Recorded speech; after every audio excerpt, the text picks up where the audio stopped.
sejahtera buat saudara-saudari setanah air bangsa Papua yang kucintai, yang keriting rambut, kulit hitam. Saya Alfons Kambo, Ketua Lembaga Masyarakat Adat Papua Barat, Kabupaten Maibrat.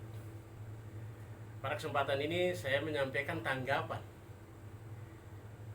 terhadap pengesahan Undang-Undang Otsus yang sudah diketuk martelo oleh DPR RI. Pada prinsipnya saya mendukung, dan kami masyarakat Kabupaten Maibrat sudah 50%, bahkan sampai 70% kami sudah menikmati, sekalipun kabupaten kami baru menikmati dana otsus secara terpisah pada 2010 ke 2011 dan sampai hari ini kami banyak perubahan.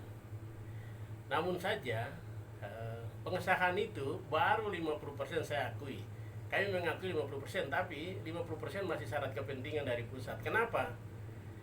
Karena di situ belum ada peraturan pemerintah yang dikeluarkan sebagai pendamping regulasi terendah di tingkat provinsi dan kabupaten, yang mengatur substansinya menyangkut tata cara pengangkatan anggota DPR Otsus, bahkan tata cara pengangkatan anggota MRP, bahkan tata cara pembagian dana Otsus secara presentasi.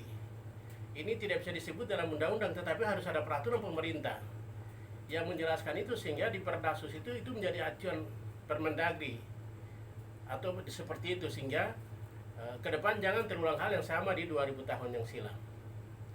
Dan kalau itu tidak dilakukan, maka kita harus menuai kegagalan ke depan.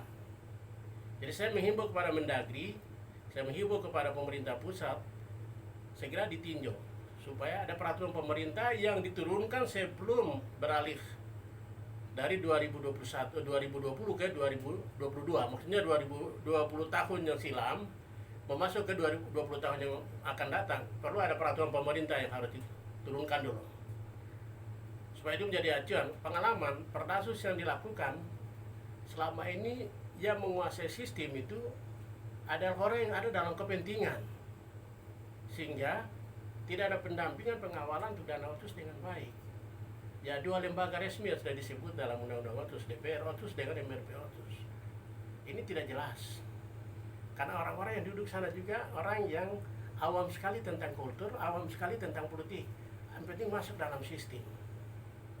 Nah, ini saja saya berharap supaya segera ada peraturan pemerintah yang turun, karena Undang-Undang Otsus yang ada masih bersyarat kepentingan politik sebesar 50%. Saya mengaku dana otsus untuk Provinsi Papua Barat, saya melihat dari 7 triliun itu ada lebih 4 triliunnya itu dan otsusnya.